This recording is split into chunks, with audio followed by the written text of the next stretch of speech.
Hello. We started yesterday by looking at the basic mathematical foundations of what we're going to talk about in this course, namely manifolds. So they're the things that we want to talk about. But in math, we like to set up our language about what we want to talk about by talking not only of the things we want to talk about, but the maps between the things. What are we going to allow? And so one talks of a category in mathematics, which I'm not going to define for you in this course, but when you hear the words category said by a mathematician, what they're saying to you is this is the language that we want to use in our discourse about this subject, and the bare minimum is captured by this notion of a category, the bare minimum language. And a category, what does it consist of? It consists of a bunch of things and maps between things.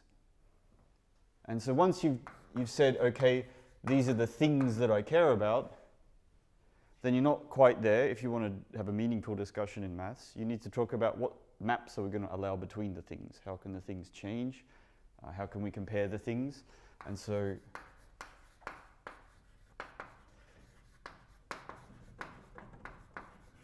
a category is a way of quantifying or making concrete this idea that to talk about something in maths, we need to say what are the things and the maps between the things. So of course the mathematicians don't use the words things, they use a different name for the things. They're called objects in a category. What are your objects? And the maps between things are called morphisms. And so far in this course, in the first lecture, I've been telling you what are the things, the objects, and the objects for us are manifolds or differentiable manifolds. But I haven't told you what are the maps between them. How are we going to map from one thing to another, one object to another, one manifold to another? We need to work that out. We need to say what we're going to allow and what we're not going to allow. And that's the purpose for today.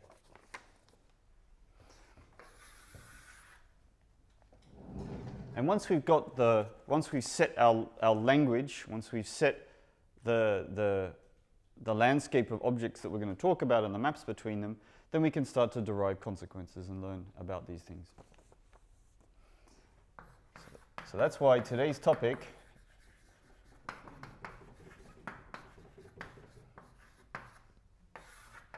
is that of differentiable maps, or differentiable maps. These are the morphisms that we're going to allow between our objects, the maps. We're not going to allow arbitrarily crazy maps, we're going to allow differentiable maps. And the idea is to just take what we know from affine space. As I said yesterday, a manifold is just like a way of generalizing normal flat space to a slightly more general context. So we take what we know there and transfer those ideas as best we can to this more general context of manifolds. So firstly, well, a differentiable map, as the name suggests, must be a map. It's some kind of thing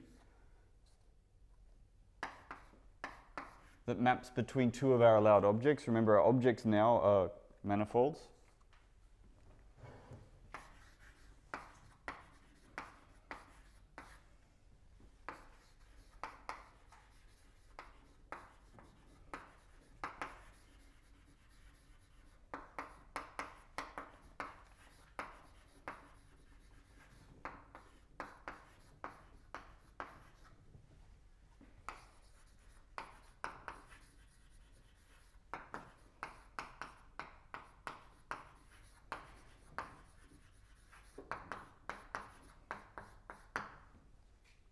So let it be a map. So a map is something that makes sense when you have a set and a set. So manifolds are at least sets because they're locally Euclidean spaces, which are topological spaces, which are have sets underlying their definition. So F is a map between two sets. So we can talk about the word map. And we're further going to say that M is an m-dimensional manifold and N is an n-dimensional manifold. Great. So that's a map. And we're going to give some conditions under which this map is differentiable or not.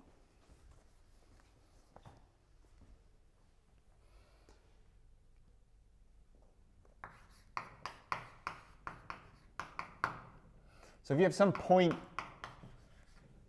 in the manifold M, because it's a map, there's going to be a point in the manifold N. That's what it means to have a map.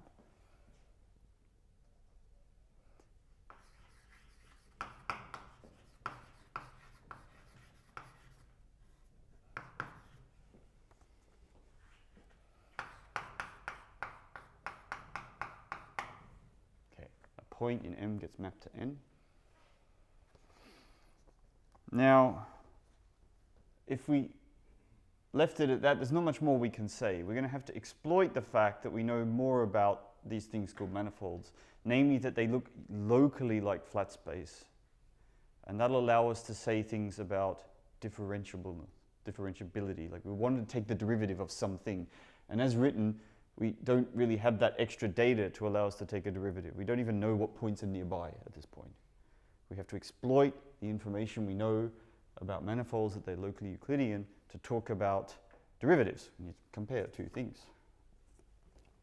And whenever you want to compare points on a manifold, you have to take a chart, right? You have to take some set around this point P, map it to Euclidean space with our coordinate system, and then you can do everything there as you would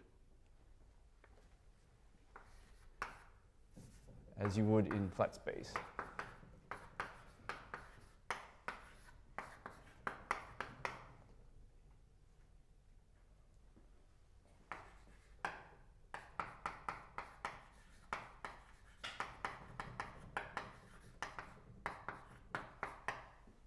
So we've got to take some charts now around our points. P is an element of U, and f of P is an element of V. So we take the correct charts. And in order to start talking about derivatives, we need to get it to a state where we can compare things at nearby points. We can only do that in Euclidean space so far.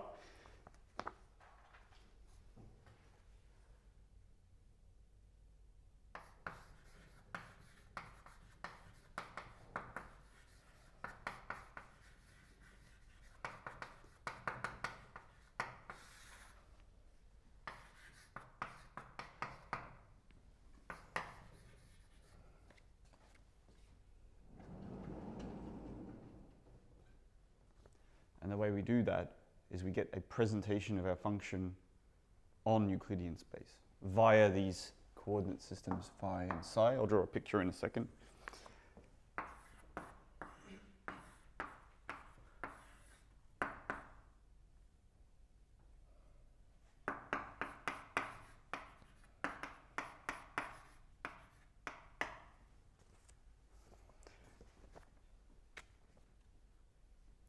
And this is this coordinate presentation here, this function that goes from the space we know and love to another space we know and love. That's what we work with when we define the words differentiable. So the coordinate presentation of f is this thing here, and we know that such a thing exists because it comes from the definition of a manifold as a locally Euclidean space. Well, n is a second countable, blah, blah, blah, blah, blah. And then that's what we're going to work with to define differentiability. So before I quite get to that definition, I'll draw a picture just to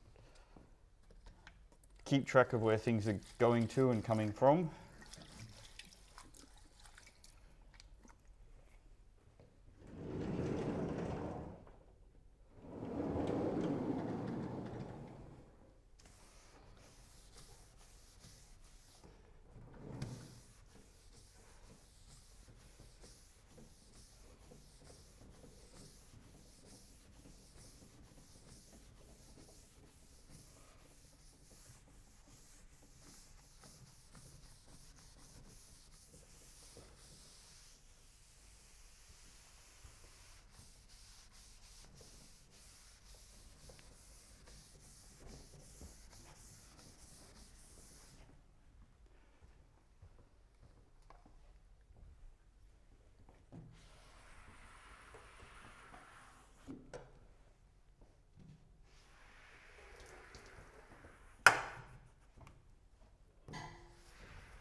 here's the picture that's relevant to this definition.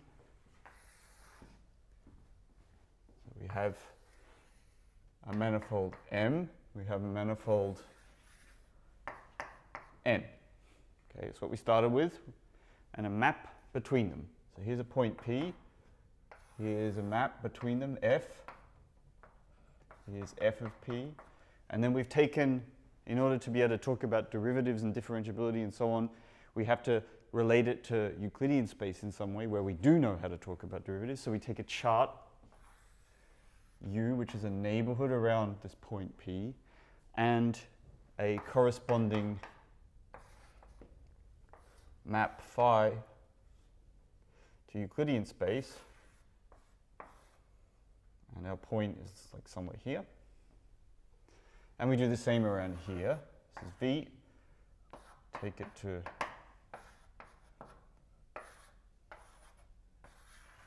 Euclidean space. Here's f of p. Oops, that was wrong. That's psi of f of p.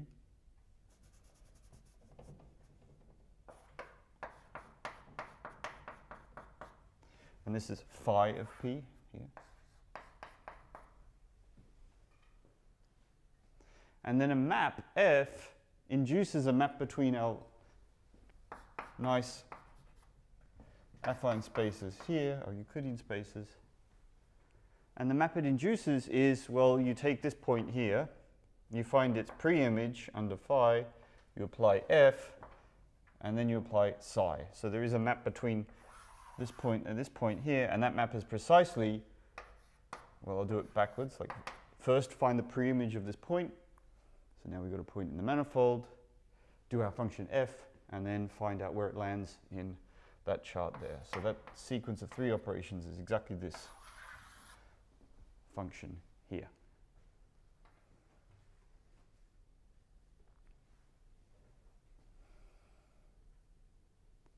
I hope at this stage already, like this insistence on drawing a picture every time we have a definition will start to seem worthwhile. Because if we just left it at symbols, like I personally find it very difficult to follow 2 or 3 composition steps with functions. But maybe you can deal with this. But as we get on in the course, we're going to talk about dual spaces and differential forms, and then we'll have maps on maps going between spaces of maps on maps and so on. And that's when these pictures become totally essential. As long as you know where you're going to, where you've come from, and how you got there, then you're pretty much right in differential geometry. Everything gets set by these things. All right, so this is an ordinary, this is a map from Rm to Rn. So actually that's something that you've encountered before in multivariable calculus. So let's just deal with it using the tools of multivariable calculus.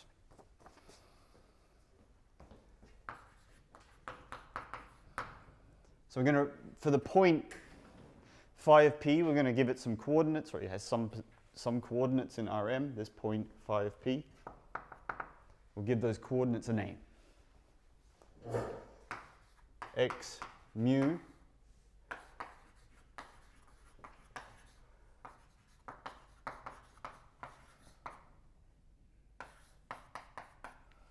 for the coordinates of phi of p. Just a list of m real numbers. And then there's another point in a Euclidean space we have to worry about, and that's f of p, or psi of f of p.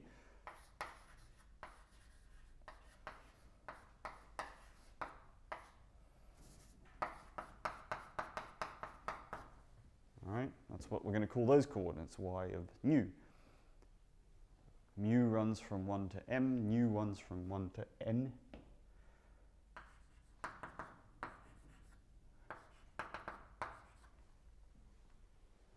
But you'll be used to this after a while. I won't write these limits after today, probably.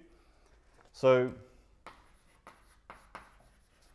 we can write our coordinate presentation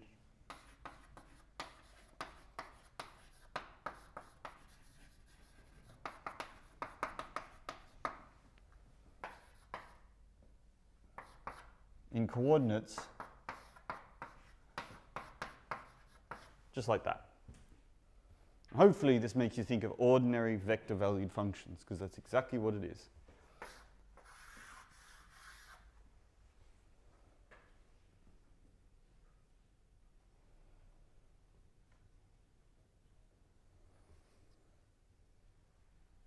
And because we tend to suppress indices in differential geometry, I'm going to almost certainly end up writing it like this.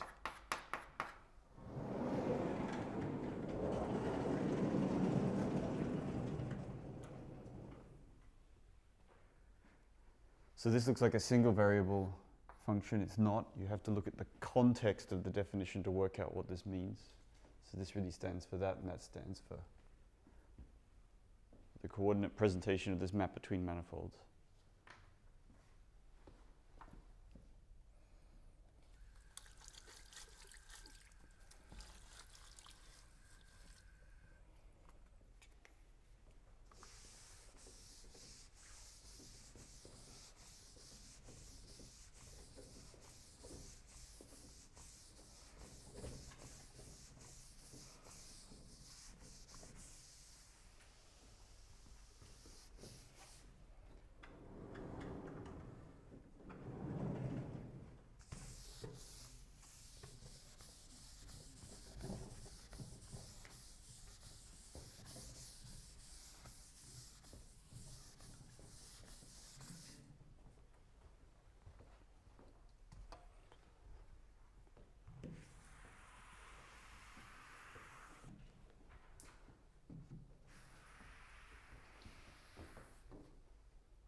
Okay, well, we have an ordinary vector-valued function, so we can talk about the differentiability of this function using our standard notion of differentiability.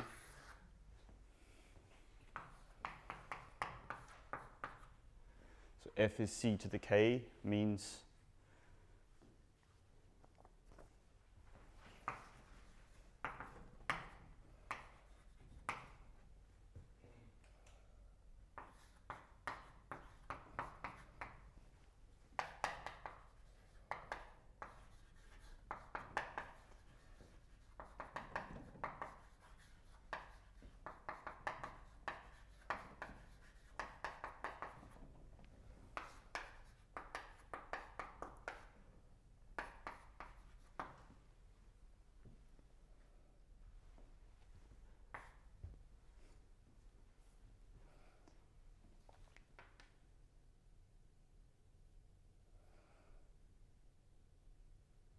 all right, we have a map between two manifolds. That map is said to be k times differentiable, ck, continuous kth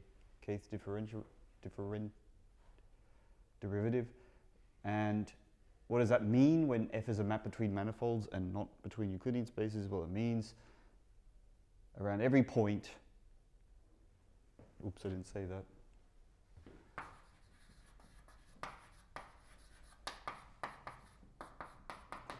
Around all points P and M, you can find a chart and a coordinate presentation of our map such that all these components here are k times differentiable with respect to x mu, where x mu is the coordinates of your chart. So it's a bit of a handful, but it captures exactly the notion of differentiability that you will, it upgrades the notion of differentiability that you know from vector value calculus to this sort of curvy version of vector value calculus. And those are the maps we're going to allow in this course. Of course, I've said we're going to set k as infinity almost always. In the case where k is infinity, don't need scare quotes, we'll just say when k is infinity, we have a different word for it. We say that f is smooth.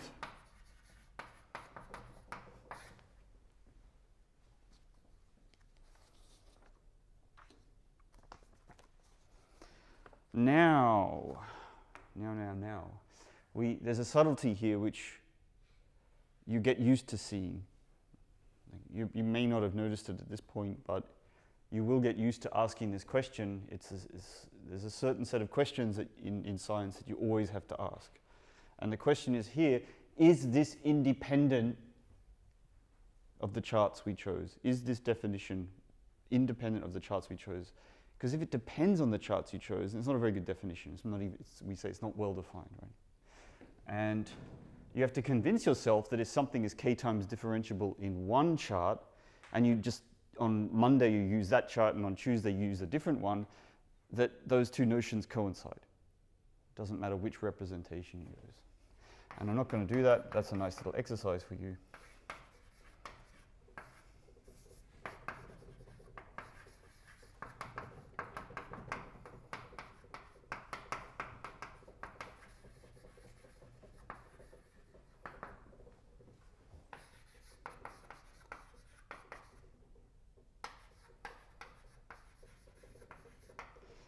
One of those standard questions that you have to ask whenever you define something.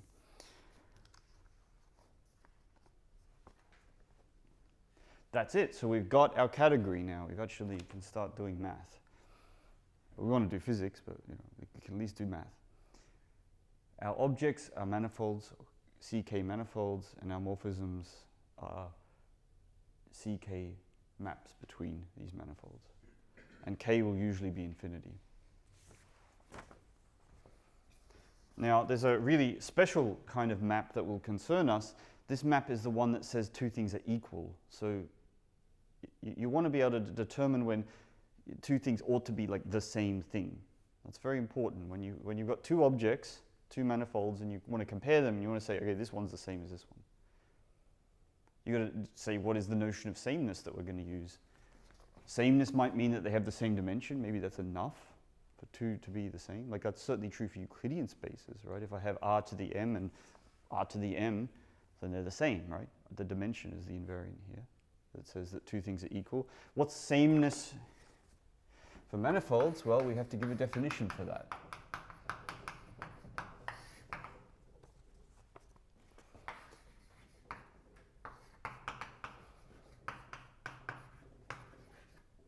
So that f be a map between two manifolds, or not any map, we're going to quite a special one. It's at least got to be continuous with a continuous inverse. That's what homeomorphism means. But it's going to be even more special than that.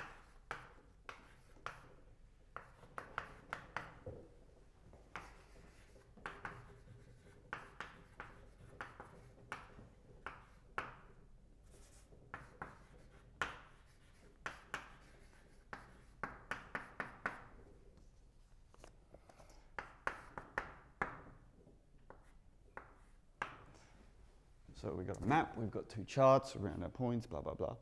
Now, if it turns out that this coordinate presentation here is invertible,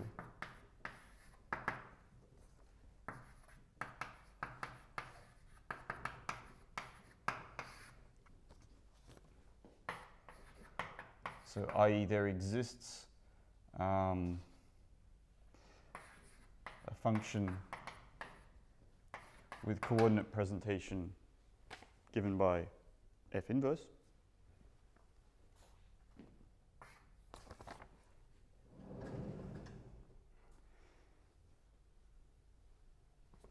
Well, that's guaranteed from the definition of homeomorphism. There is an inverse for sure. But, and here's where we add some extra conditions, both this coordinate presentation and the other one are differentiable, k times differentiable.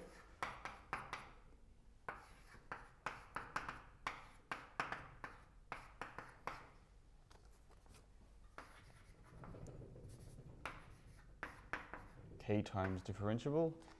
Then F has a special name. It's called a diffeomorphism.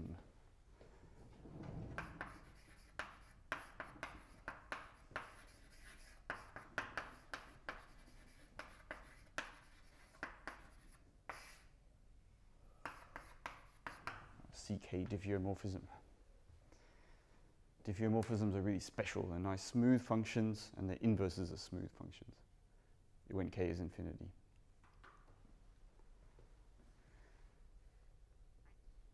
And that sets up a notion of equivalence between two manifolds. Two manifolds are equivalent. We consider them to be the same manifold if they're diffeomorphic, or if there exists some nice smooth map between them.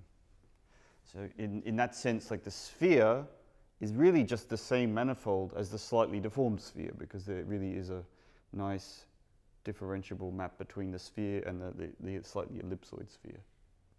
That's the notion of equivalence we're going to have in this course, most likely for a great part of the course. You don't have to define that as your notion of equivalence. That's the thing about maths, right?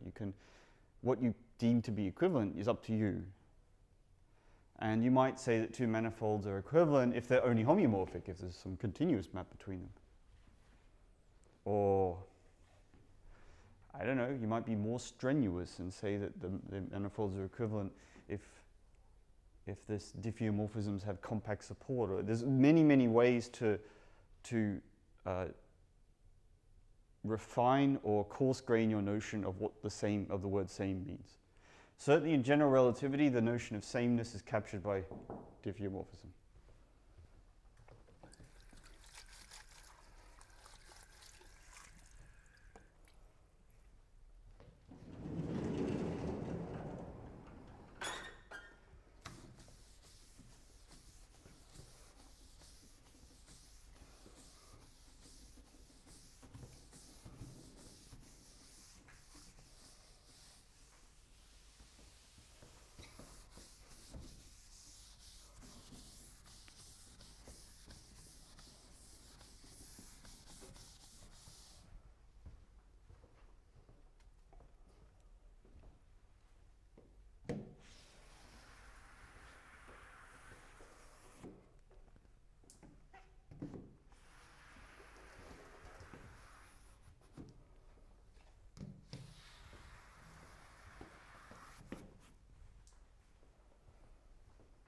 So this sounds all very abstract, right? Objects, morphisms, blah, blah, blah. But actually, I claim that this is much closer to physics than it looks. So in physics, you have to answer questions as a physicist. When are two things the same? When do you deem them to be the same thing? And you can come up with various notions, and that really determines how physical theories look. So you could say that two things are the same if they're physically indistinguishable. I see people nodding. That seems like a reasonable notion of sameness. If I have that thing here and that thing there, and I cannot tell the difference between these two things, then are they not the same thing? So that actually defines a notion of indistinguishability, and that depends on the observations you're allowed to make. So this cup of water, that cup of water, they look the same if I use my eyes. But if you had an electron microscope or whatever, scanning, tunneling electron microscope, you could look further and see that they're not the same cups of water at all. The microstates are completely different inside these cups of water. So the notion of sameness is a physical question. You have to determine what you think same means in physics. And that, in turn, tells you what kind of maps you're going to say tell us when things are equal or not. So this looks abstract, but actually it has operational motivations in physics. What can you measure? What is indistinguishable? What's the same? And you can get some really interesting physics coming out of by changing your notion of what same means.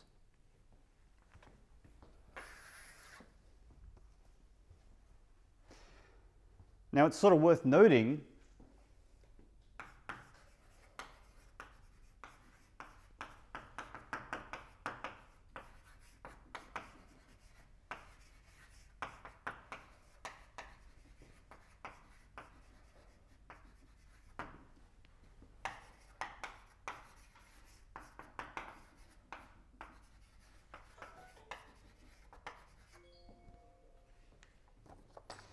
who left their phone on loud?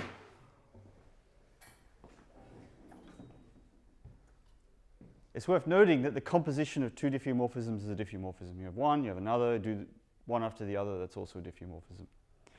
And that's that leads to a trivial looking observation, but one that's sort of surprisingly rich and occupies all of us in various parts of research to this day. So here it is. That means that the set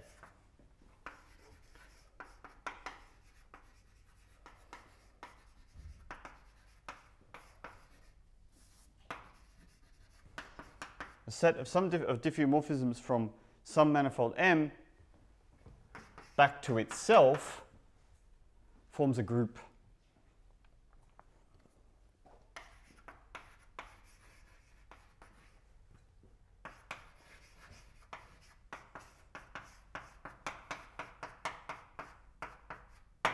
And boy, what a group it is. This is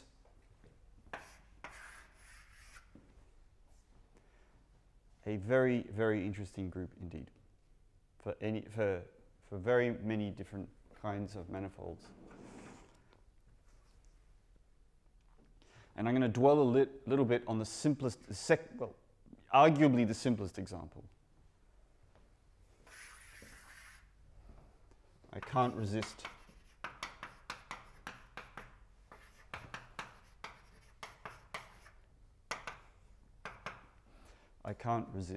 this digression. Let's take the simplest example of a manifold. So the simplest example of a manifold might be R1, right? You might think that the real line is a very, very simple example. I mean, in some sense, you're right. But actually, that turns out to be even more complicated than the circle. The circle is really, in a lot of senses, the simplest one-dimensional manifold there is, because it's compact and the real line isn't. So this is sort of why the circle is a little bit nicer. And it doesn't have any boundaries. So we haven't talked about manifolds with boundaries. I mean, you can, but I guess to talk about all the interesting theory in this course, we just don't need manifolds with boundaries. But everything can be extended to that case if you want to go through the work. So here it is, the simplest example, right? How hard can the circle be? It's a circle, you could draw it. Well, it's not very hard, right? As a manifold, it really is pretty simple. It's just a circle. But, boy oh boy, is that group interesting. This is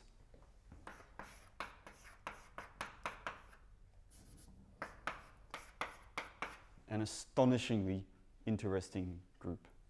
So I'm going to tell you a little bit about this group. I spend a lot of time with this group. I like it a lot.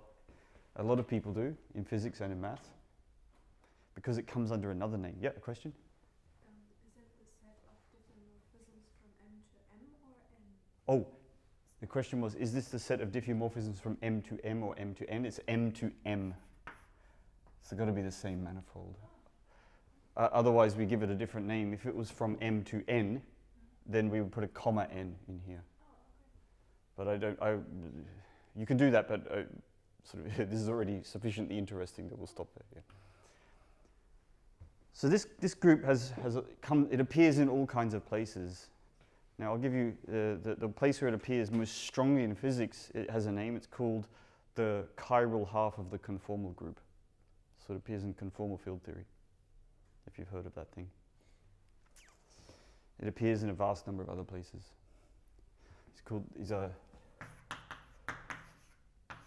In maths, they're called circle groups.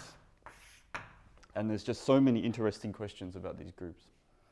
Now, the beauty of these groups is that you could have defined them already, I guess, at your early undergraduate, sort of late high school stage, because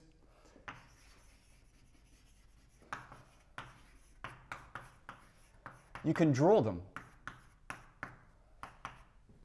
You can draw elements of this group super easy, right? So how do you draw a diffeomorphism from the circle to the circle? Well, here's how you do it. You identify the point 1 on the real line with 0 on the real line. So whenever you reach the point 1, then you sort of loop back to 0. And then you just draw functions. So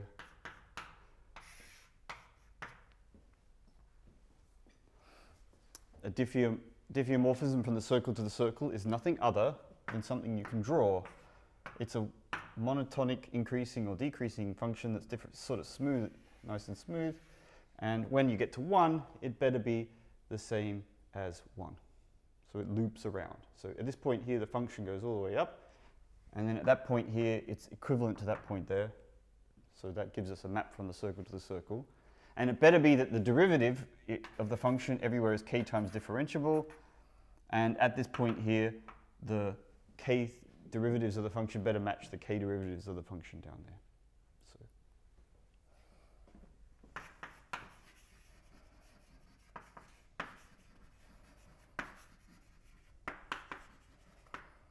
So elements of this group look like that. They're just smooth functions you can draw without lifting your pen, and you just make sure that they sort of patch up nicely at 0.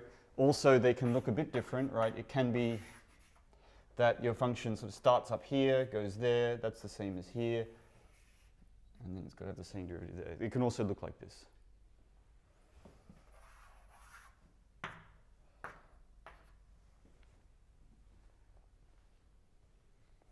So this group consists of all functions that you can draw on the paper that are k times differentiable and that map 1 to 0, and that behave nicely when you identify 1 with 0. And under composition, right, you do one function then the next. Every such function has an inverse, blah, blah, blah.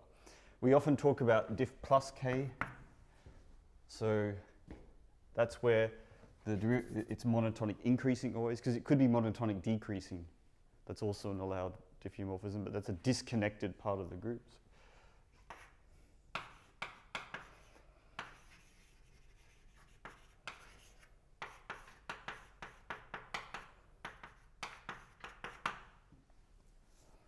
Super fascinating group.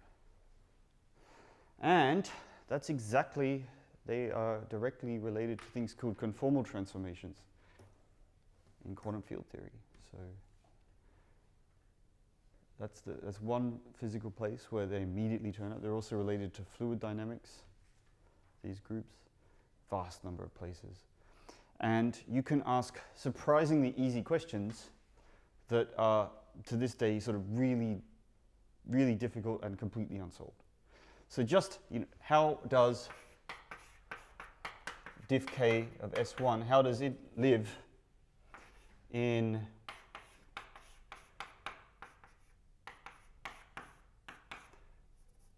diff k minus 1 of S1? So obviously every infinitely differentiable function is a k times differentiable function, so that's a subgroup, there's a subset of those functions that live, and we have that inclusion there. And exactly how much bigger is this set than this set? Difficult questions. We don't know the answer. Another fascinating topic that I'd love to talk about, and we may in some sense get to talk about this in this course, is the representations of this group. What are the unitary representations of this circle group? If you can answer that, you're doing conformal field theory. We will, I hope, meet this towards the end of the course again. So it's a deeply fascinating group, and this is the simplest one. That's just S1. Now, there's a bigger one. If you have as your manifold a Lorentzian manifold, Minkowski space, and you have diff plus, or just diff of that, then that's the gauge group that determines relativity, general relativity. So this already at this very simple stage in the course, we're able to define fantastically deep, complicated, subtle objects.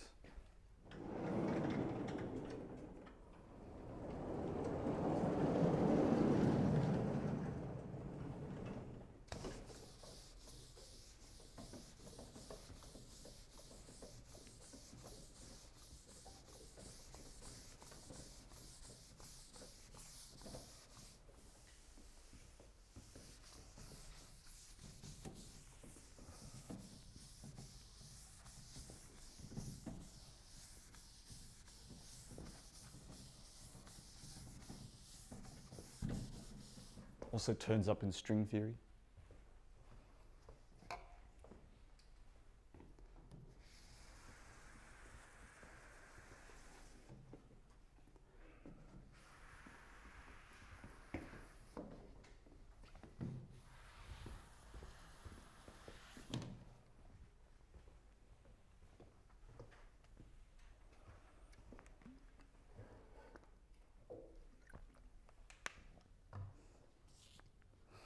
All right, we're going to have to drag myself away from this group. And we're going to talk about some special maps in the category of manifolds.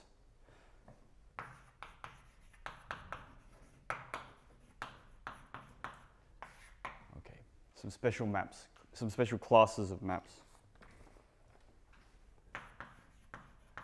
There's two particular classes that will occupy us a lot in our theory, and those are curves and functions, what you'd call the analog of a curve and the analog of a function. So let's start with curves. What's a curve in a manifold? That's a function from a one-dimensional manifold to a whatever, an m-dimensional manifold.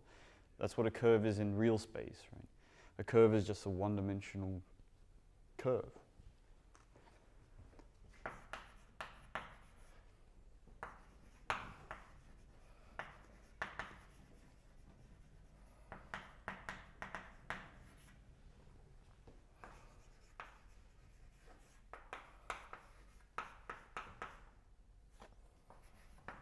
Well, it's a map. At least it's a map. And it's going from the open interval with endpoints A and B into your favorite manifold, M.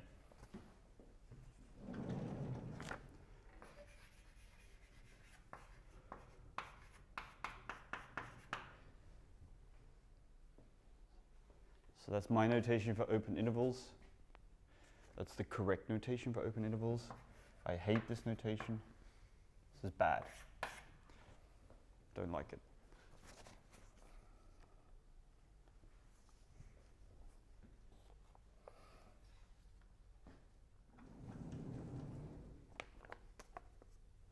Now, let's draw a picture to get a sense of what it looks like, what the things are. So it's an open interval, so it doesn't include its endpoints. And a map C is a map from this to our manifold M. And that means to every point here, we have a corresponding point over here in our manifold. And we want to talk about its coordinate presentation. We always need to choose coordinates if we want to answer questions like differentiability, blah, blah, blah. So we choose a chart, that's U here.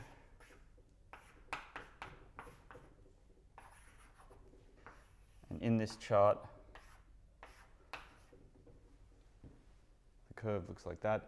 And you can follow these maps around and convince yourself that there must be a map that goes from this open interval AB directly to R to the M. And what's that map? Well, you first do C, then you do phi. So first do C, then phi.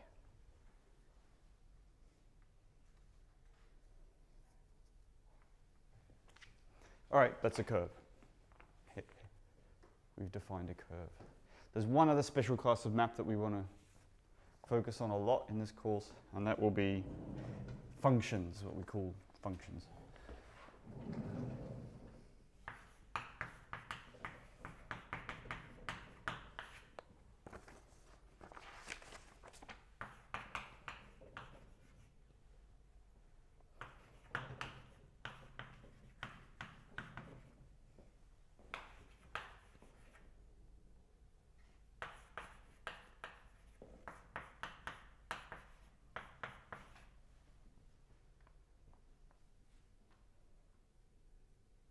So a function is a smooth map from M to the R, to the real numbers. It just gives you a real number per every point on the manifold. So here, the appropriate picture is a little different. Here's R. We know how to draw that manifold. It goes off to ever. And a function from M to R is some map from our manifold to R. So again, some point P gets mapped to some f of P. And we take some chart to understand this.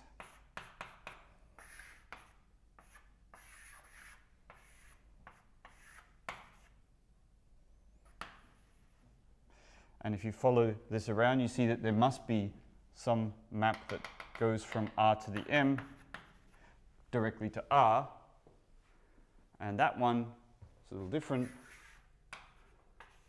We first have to do phi inverse and then F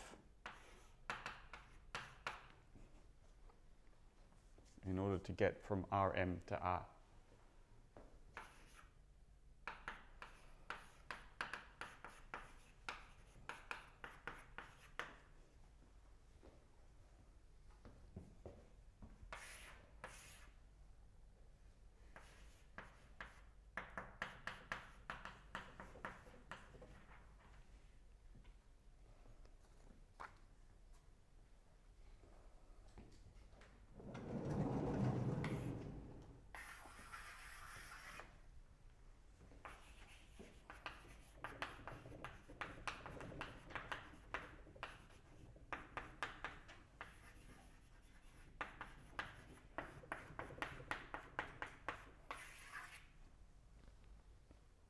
And the collection of all functions on a manifold, we give it a name.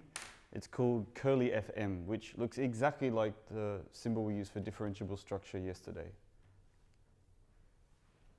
Since we're not going to talk about differentiable structures again in this course, I'm going to overload that notation and just use the same symbol.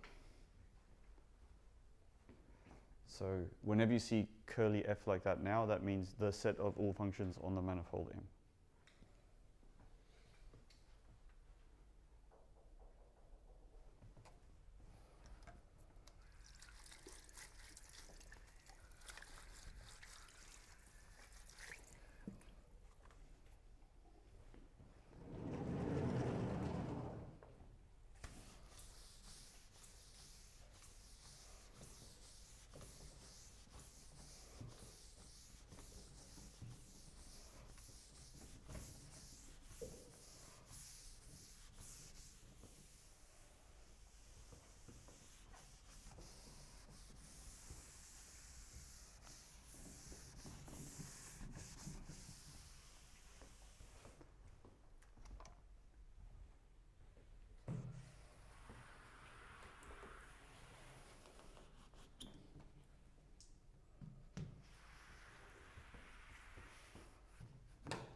All right, so that's it for our category. Our category, the set of things that we're going to talk about are K or M dimensional manifolds.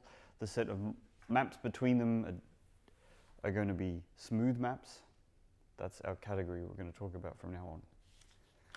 Let's start doing some actual calculus though. So to do that, we're going to need to understand the notion of a derivative. That already will occupy us for a little bit. Also, we want to do many variable calculus. We know how to do many variable calculus. That's pretty easy. You learned that in undergraduate. Now we want to do many variable calculus on our more general category of differentiable manifolds. And to do that, we need to talk about vectors, right? So vector calculus is how you do calculus in many dimensions. So we need to talk about vectors on manifolds. And so our next big topic that we have to get through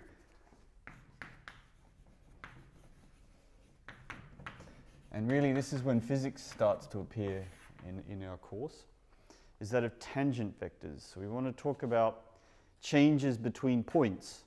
Physics, the equations of motion of physics are usually local in time and in space, usually. And that means that they take the form of telling you the change in something and the direction that something changes. So if you have a point, a pendulum for example, the change in its coordinate is given by a vector, which tells you where it's going to go to. And that Newton's equations will tell you how to calculate that vector. Similarly, all the other equations of physics, they almost all have that kind of form. Something changes, and the rule for how it changes is given by usually a vector. Sometimes these things happen in infinite dimensional spaces, but usually that's the idea. It's not impossible that in physics things could change non-locally but it's very hard to reason about that. And we've managed to successfully describe most of physics without needing to do this, so why bother, right? So let's start with, but to do this on manifolds, we need to say what is a tangent vector. So the way to do that, there's actually sort of 3 definitions that I'm aware of for how to define tangent vectors. I'll show you 2 today, and I'll try and remember the 3rd. And they all are aimed at generalizing the notion of vector in real space. So this is, when you define something in maths or physics even, and you define it by analogy with another thing, then you have to work out what aspect of that thing carries over to the new setting. And you might find that the original thing that you're trying to generalize, namely a vector, there might be different aspects to what makes a vector a vector. You know, why is this quantity a vector? And you take those features or those properties of this thing that you call a vector, and then you ask that they carry over to a new setting of manifolds. And then you might see that there's different ways to take that definition across the manifolds. And then you have a real problem, because you have multiple likely definitions for the right thing. And it could be that they end up with different results. Luckily, in the case of manifolds, sort of every conceivable way you have of capturing the vectoriness of a vector seem to carry over to something that's equivalent notion in the case of manifolds. So I'm going to show you the first vectoriness condition. And the way to do that is to take a setting where we understand things much better, namely embedded manifolds, and to work from there.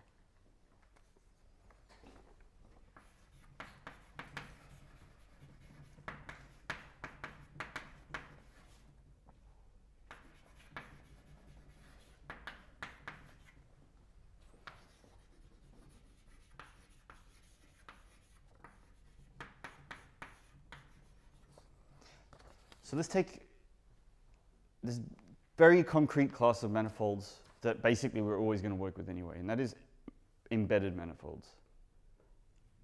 And ask, what is a vector in that case? What does it mean, a vector on the manifold or in the manifold?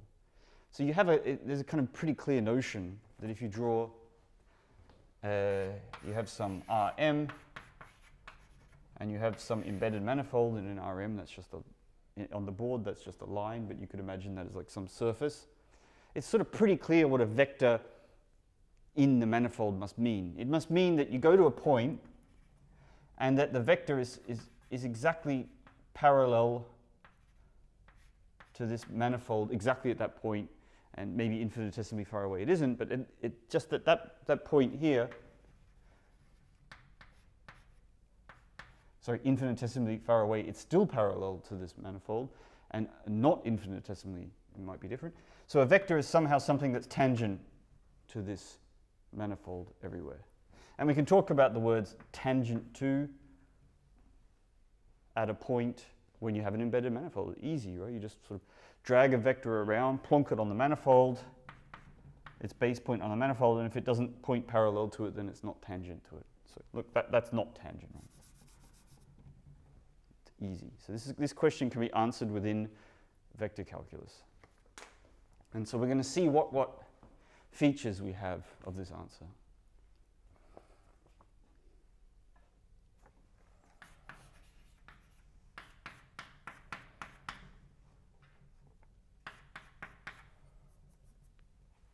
And the feature of a tangent vector in the case of an embedded manifold is that a tangent vector is always normal to the normal, right? It's orthogonal to the normal vector of a manifold. That's what it means, tangent vector, in many variables. So the set of all tangent vectors must be the space orthogonal to the normal vector, and we know how to calculate the normal vector.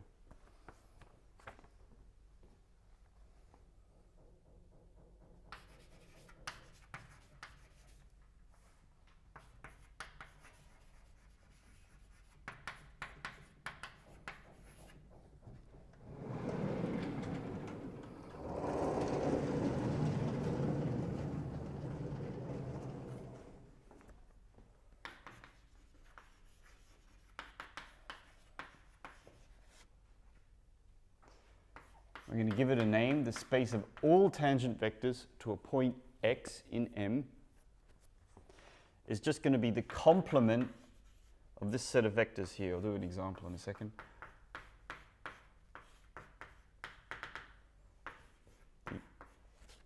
Vector space even, that's an interesting observation right there. Two vectors are tangent if you can add them and they're still tangent. You can multiply them by a scalar, they're still tangent vectors. Where Fj define M. They're the defining functions for M. So that's one notion of what it means to be a vector on a manifold. We say a vector is a tangent vector if it's complement to all the normal vectors. And we'll just do an example just to get like some sense of how it looks. So the simplest embedded manifold that I could think of, well, I'm not going to take the simplest, I'm going to take the sort of next most simplest example. The simplest one that I thought of is the curve y equals x squared in R2. So the curve y equals x squared is an embedded manifold. And I'll first prove that statement. So that's M here.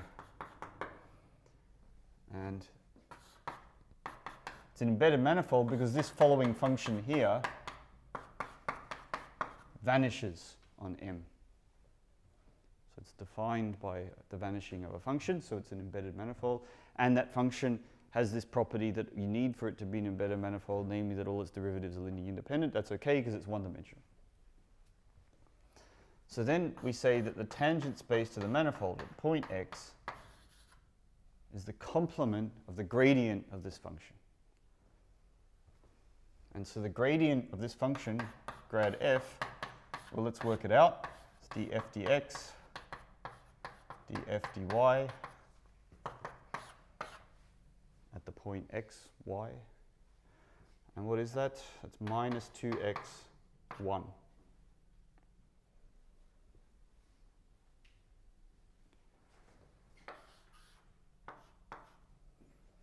So the set of tangent vectors to this curve at the point, so x here, that's a bit overloaded, I'm sorry about that. That means the pair x, y, right?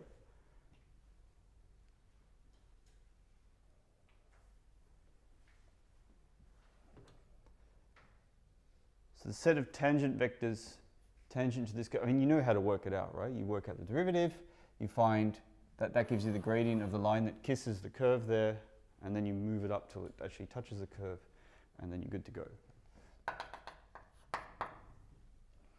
That's what a tangent vector is to that curve. And let's just see that this line here, that vectors on this one-dimensional vector space really do come from this alternative definition. And, well, if you work out what vectors are orthogonal to that vector there, then you come up, I hope, fairly quickly with the idea that that probably should be these vectors. The span of vectors of the form 1 and 2 times x. And, you know, rise over run looks good. It's actually exactly the tangent vectors to this manifold.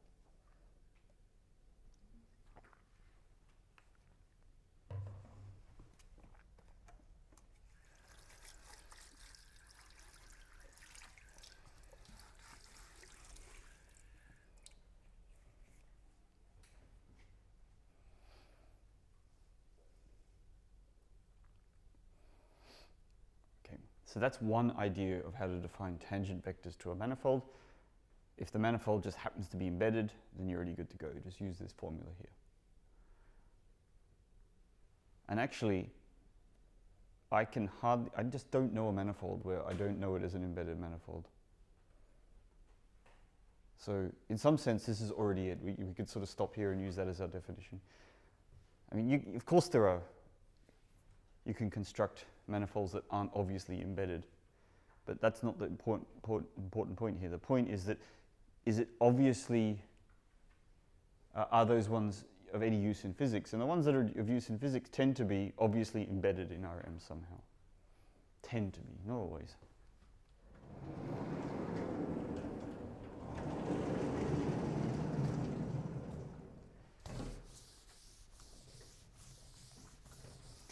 But, and you might be satisfied as a physicist with that notion.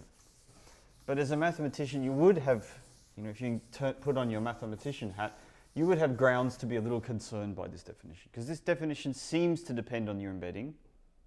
So it's a bit arbitrary, isn't it? Like, what if you had the manifold embedded in two different ways, in two different manifolds? Which one's the right one? So you'd have to go down the road of proving the definition is independent of the embedding. Of course, no problems there, but you have to do that. But then you might be still concerned, what if there are manifolds that can't be embedded in RM? Then what's the right way to talk about tangent vectors? So this was even an open question for a while. Do there exist manifolds that can't be embedded in RM? Or at least if they're so-called orientable, they can be. You can always embed them. Although somehow this ends up not being a very interesting thing to do. Instead, you just say, I want to come up with an intrinsic definition that works for all manifolds, so I don't have to worry about looking for that embedding. And that's an intrinsic definition. That's the next one I'm going to write down.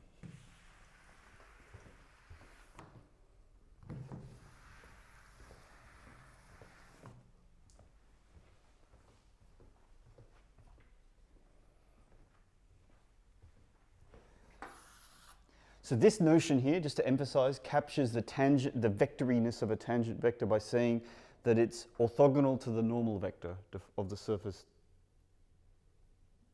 The next definition captures the vectoriness of a tangent vector in a completely different way. It says that a tangent vector is really like the velocity vector of a curve within the manifold. That's also a tangent vector. If you tear around a racetrack, your velocity vector will always be tangent to the racetrack in your car.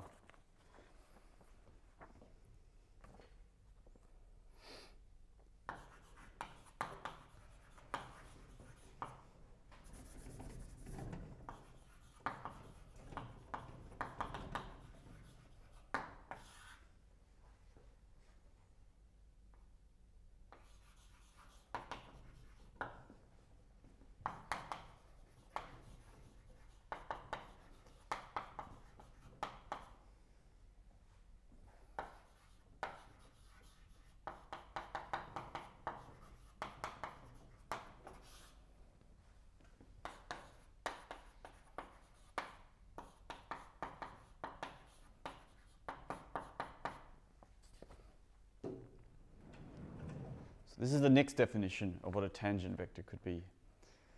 We're going to define them as velocity vectors to curves lying in M. So I'm going to take a slightly more complicated example, namely a sphere, surface of a sphere.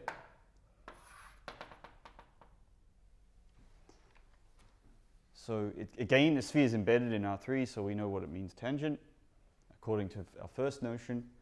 But we want to capture the notion of tangency in a different way. So we imagine that you have some curve. You could draw an arbitrarily complicated curve as long as it satisfies the definition of a curve. You have a curve in the sphere, and you know what that is from our previous discussion, some map from the real line to the sphere. And we can talk about the derivative of this curve, right? Because it's a smooth map. We take some chart to the real R2, and it looks something like this. That's the curve. In this case, it's sort of two pieces of the curve that land in that chart. And then you take velocity vectors of this function that goes from C, phi, first C, then phi. So you then take velocity vectors of this curve here. And those will define, vectors in R2. And then you say that this idea of something being a velocity vector, that's really what a tangent vector is. So let's try and capture that as a definition. And to do that, we're going to have to work a little bit harder.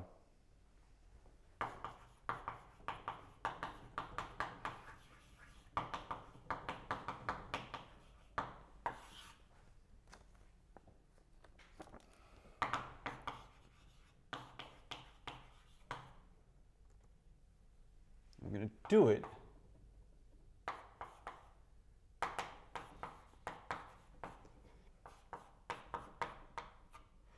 by using another trick, another general kind of trick.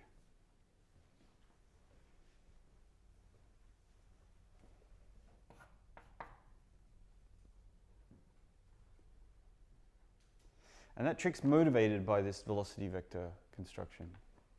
So the idea is we're not going to directly define a velocity vector to be a tangent vector. It still depends on embeddings and so on. Instead, we're going to observe that two curves that touch at the same point and have the same first derivatives define tangent vectors, or have the tangent vectors which are scalar multiples of each other. You know, you're just either going faster or slower, but you're still going in the same direction. And so a tangent vector is really this, it's something that you get, it's defined by really not just one curve, but by an equivalence class of curves. It's that thing that's common to all curves with the same velocity vector and same point x. So in our second definition, we're going to set up our tangent vectors to be equivalence classes of curves.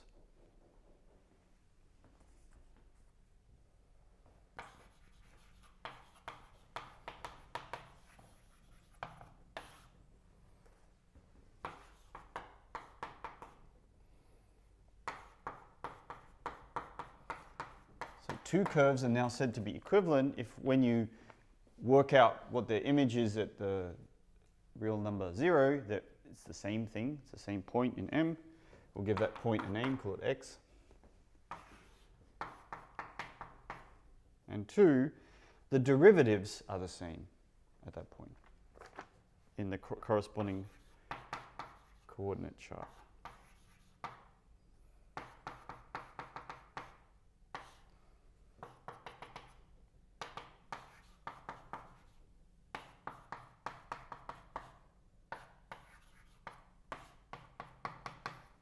So that captures this notion here.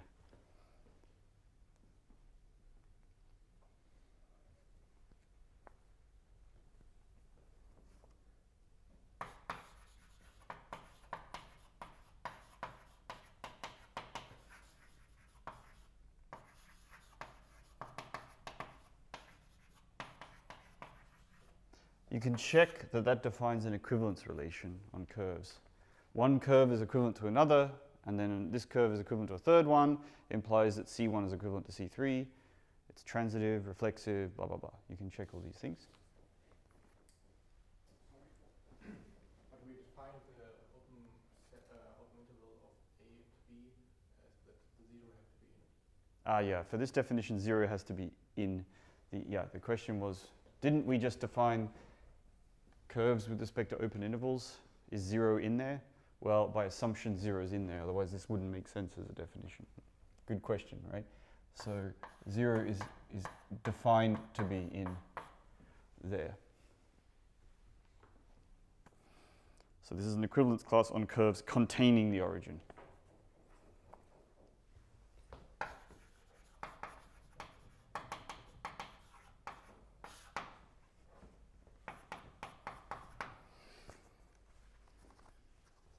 And a tangent vector is that thing that's common to all of these curves.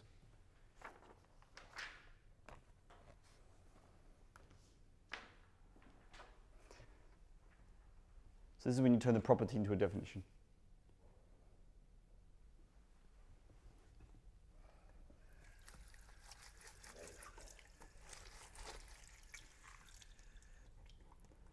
Very cunning trick. If you don't know how to define something, find a property common to a bunch of things you know about, and then define that something to be that equivalence class.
So a tangent vector x on our manifold M is identified with an equivalence class of curves under this equivalence relation here. So this is my notation for equivalence relation, equivalence class, sorry.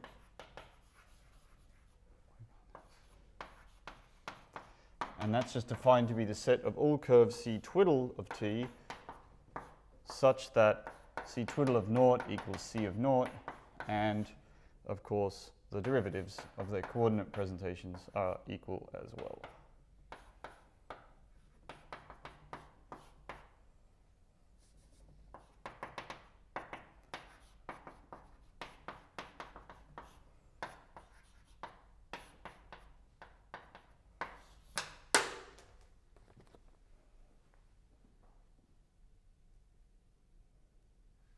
I could change the to an, then that's a bit better. So what you're meant to think of here is like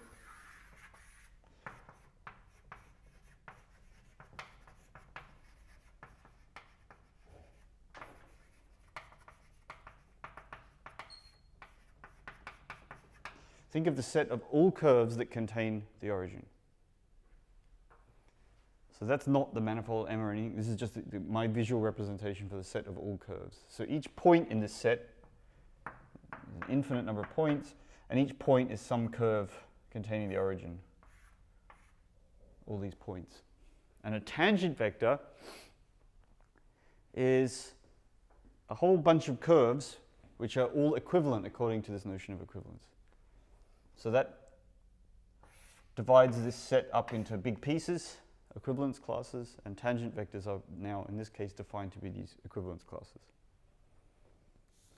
That's certainly an intrinsic definition. We never really needed the embedding of the manifold M inside Rm to do this. There's another definition. Will we get to that today? I guess so. There's even a fourth definition that occurs to me.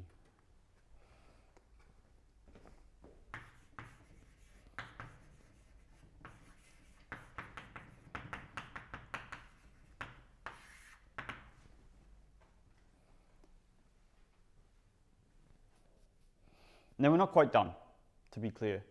With this second definition of what a tangent vector is, you have to argue that this is even a finite dimensional vector space. It's not even clear, right? You have some mega infinite set and you find some equivalence classes on that set, and then you mod out by those equivalence classes. That's what that means here. Is the resulting set even like a vector space? Is it finite dimensional? What properties does it have? I'm not going to prove those to you, but I just claim or leave it as an exercise that indeed that is the case, and that it matches the previous definition when the manifold's embedded. So that's up to you to check. I mean, it's not the world's most difficult argument, but you sort of have to think it through. Instead, I want to emphasize that, you know, what makes a tangent vector? A tangent vector there's many aspects to vectoriness. Let's capture another aspect and try and generalize that. I'm going to do this enough times that we have access to different ways of working with tangent vectors, and that you see that these notions are all equivalent, or at least you can sense that they're equivalent, and therefore it's that tangent vectors as a notion sort of makes some more than superficial sense on manifolds.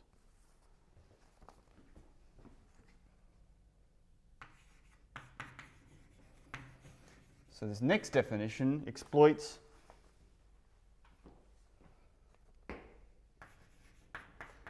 the idea of tangent vectors as being like derivatives of functions. This is not like the most obvious way of generalizing a vector idea, but a little bit of thought, I hope, and then you'll agree.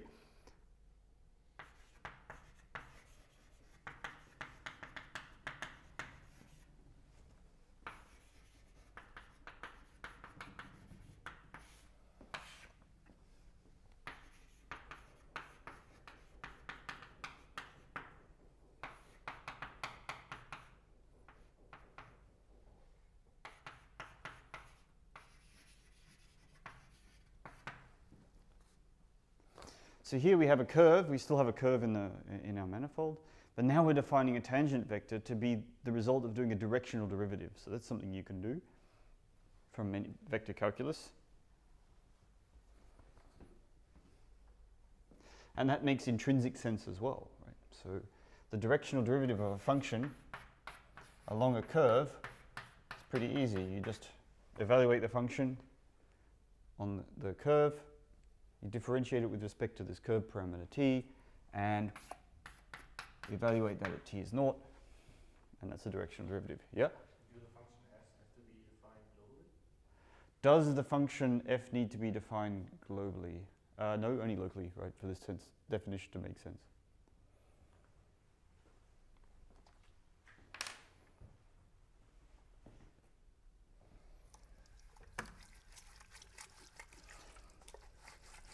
So if you didn't know about manifolds and you just saw this expression written down and you just m was r to the m, that would make complete sense, right, what I just wrote from vector calculus. Directional derivative of a function along a curve, something you've seen before, I hope.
Guess it's the right time to draw a picture.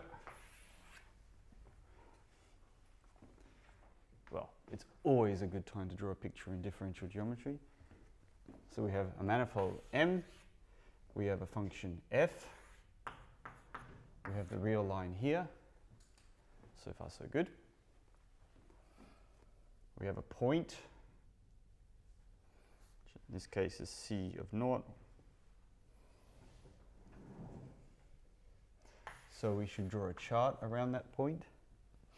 And that point is the image of a curve, C.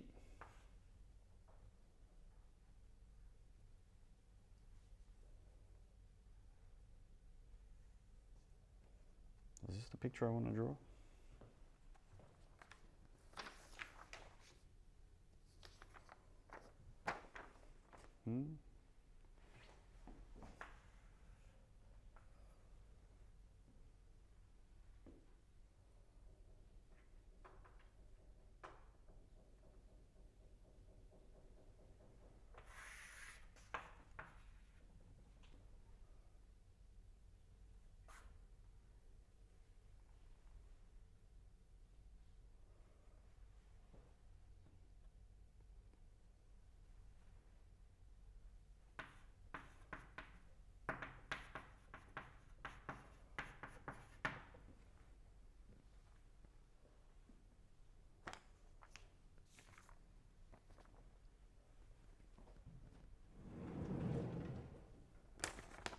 And there's also in the background a chart here as well.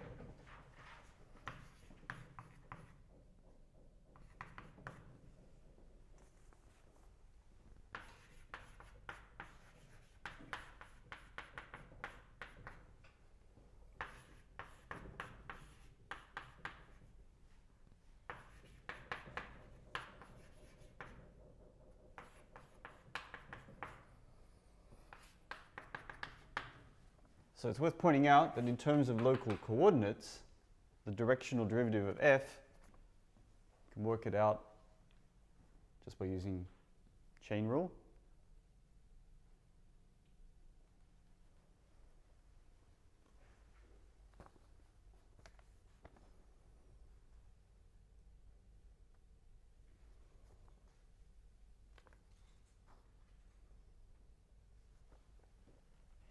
And this is the mind-bending part about this definition, if there is a bit. You can get the same answer here by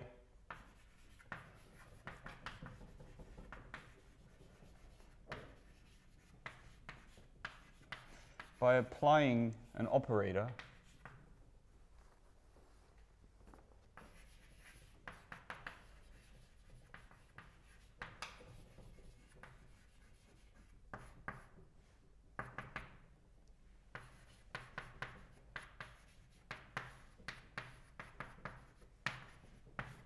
to f.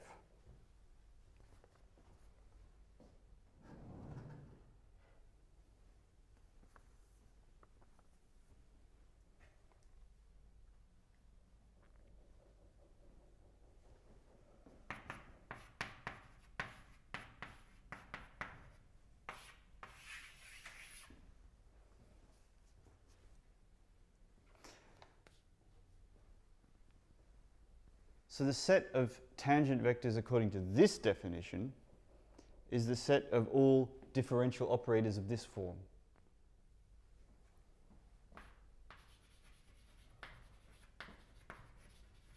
So we make the definition, this is just motivation,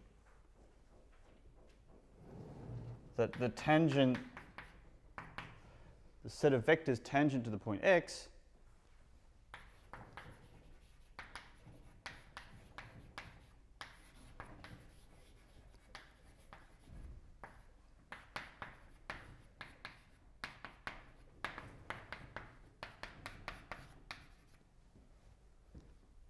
is the linear space span, the linear space of operators of the form of first order derivatives operators, where these x mu's are just numbers. And what numbers are they? Well, they're just a list of numbers from Rm.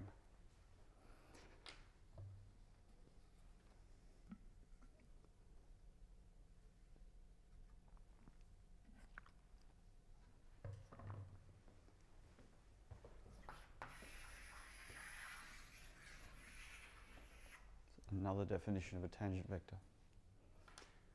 Yeah, question? The definition, first formula line, wouldn't it be dx by d mu, dx mu by dt of t? Because we define x mu to be a function on AB, I guess. Yes, x mu is a so in this line are we talking about? Maybe the notation is not so clear, but before, like on the left side of the equal sign, we have this expression where it kind of means f after c derivative. That's right, yeah. And this is like not x mu after c derivative, like comparing the notations. This is really x mu derivative. Sorry, yeah. You mean this, right? Yes. Yeah, sorry. Yeah, that's right. Yeah, there's an additional c of t that shouldn't have been in there, according to the notation. And then I think I repeated it down here. No. Okay.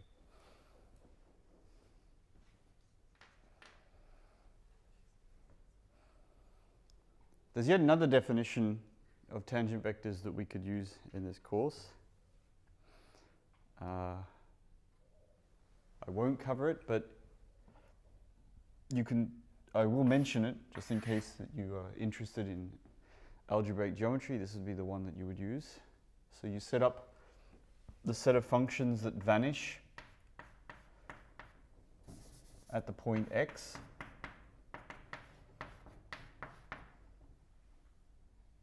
In the manifold.